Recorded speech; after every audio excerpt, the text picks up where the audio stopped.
Boa noite. Nosso grupo vai falar sobre autômatos celulares.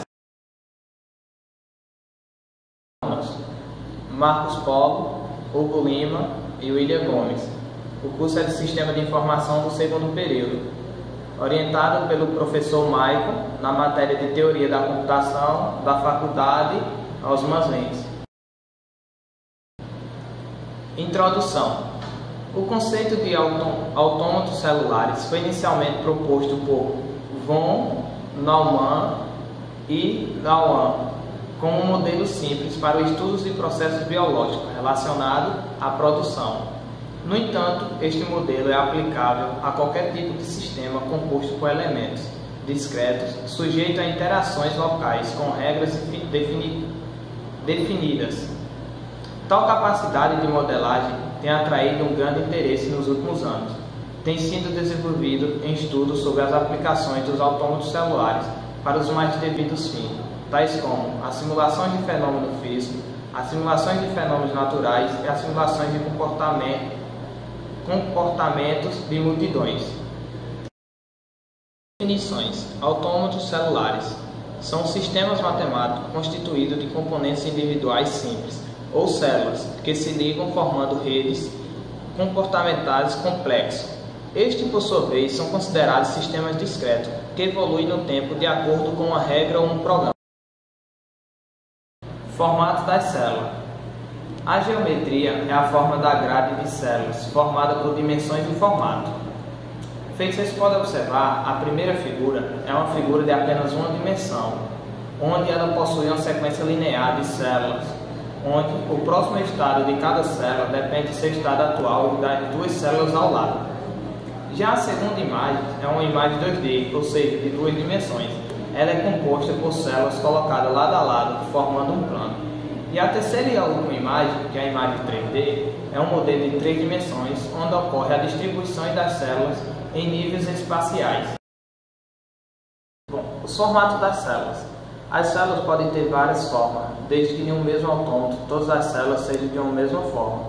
Feito vocês podem observar nas imagens abaixo, está mostrando o quadrado, um triângulo e um hexagonal, e dentro de cada uma tem várias utilizando a mesma forma.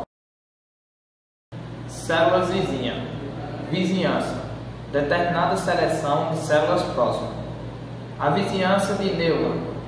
Ela é formada por células na vertical, horizontal, adjacentes à célula.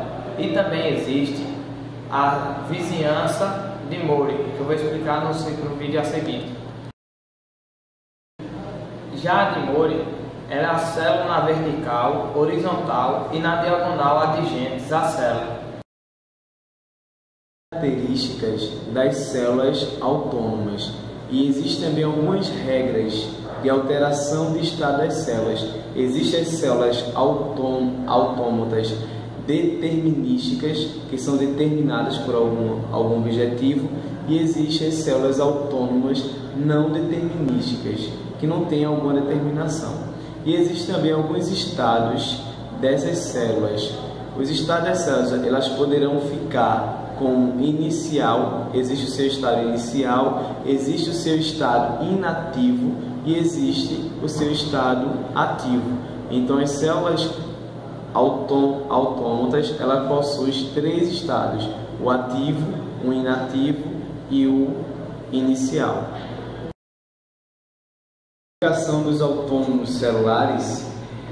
Os autônomos celulares têm sido aplicados desde os primeiros estudos na formação dos fractais, que podem representar em muitos processos naturais. Então nós podemos observar que os autônomos celulares estão contidos nos processos naturais da nossa região, do nosso planeta em geral. E nós vamos mostrar em seguinte alguns exemplos físicos, geológicos, entre outros, as representações dos autônomos celulares.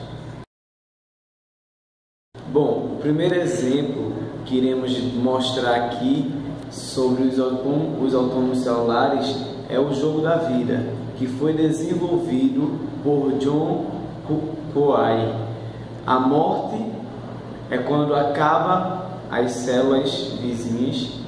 A solidão que significa um ou zero vizinhos, a superpopulação, que significa que a célula ela é composta de 4 vizinhos, e o nascimento significa que é célula vazia com 3 vizinhos ao seu redor, e a sobrevivência, que significa os 2 ou 3 vizinhos. Então existe a morte, a solidão, a superpopulação e o nascimento e a sobrevivência dos autônomos celulares.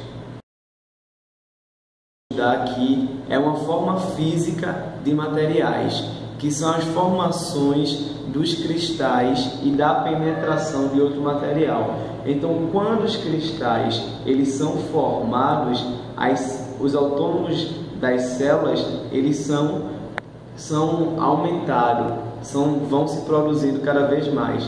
Então, existe a formação dos autônomos celulares na formação de cristais.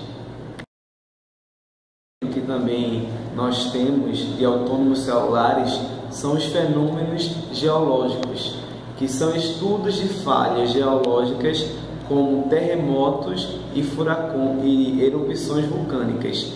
Então, nos terremotos, que são os abalos sísmicos das placas tectônicas, nós observamos que ali são encontrados autônomos celulares reagindo. A mesma forma acontece numa erupção vulcânica.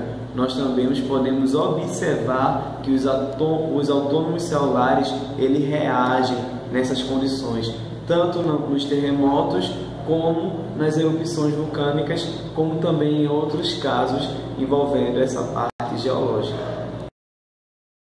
Modelagem e epidemias, nós também podemos mostrar o que os autônomos celulares também estão contidos. As epidemias de dengue, nós podemos observar os autônomos celulares uma probabilidade que visa produzir uma situação onde existe uma interação de população humanas com a interação de população de mosquitos. Considerando essa mobilidade populacional e geográfica, tanto de humanos quanto de mosquitos, nós podemos observar que os números dos estados com tanto de população, com tantos casos de dengue, nós podemos fazer um levantamento a seguir um mapa amostra, nós podemos identificar acerca de quantos habitantes e quantos casos diagnosticados com o mosquito da dengue. Existe um exemplo aqui que fala sobre Bom Jesus. Existe um caso de 3.111.000 praticamente casos de mosquito da dengue, aonde para cada 100.000 habitantes. Então nós podemos identificar através dos autônomos celulares essa população humana e a população de epidemias de dengue. Autônomos celulares são modelos matemáticos capazes de simular, através do uso de regras simples, sistemas complexos que são de difícil análise para métodos clássicos da matemática e da física. O estudo dos autônomos celulares evoluiu significativamente nas últimas décadas, porém é uma área de estudo que ainda não é largamente utilizada. Com o aperfeiçoamento das técnicas e da necessidade de sistemas cada vez mais robustos, os autônomos celulares serão fatores chaves para a solução de alguns problemas até então não solucionados computacionalmente, com o diagnóstico na documentação de experimentos médicos e determinar áreas proprietárias para a conservação ambiental.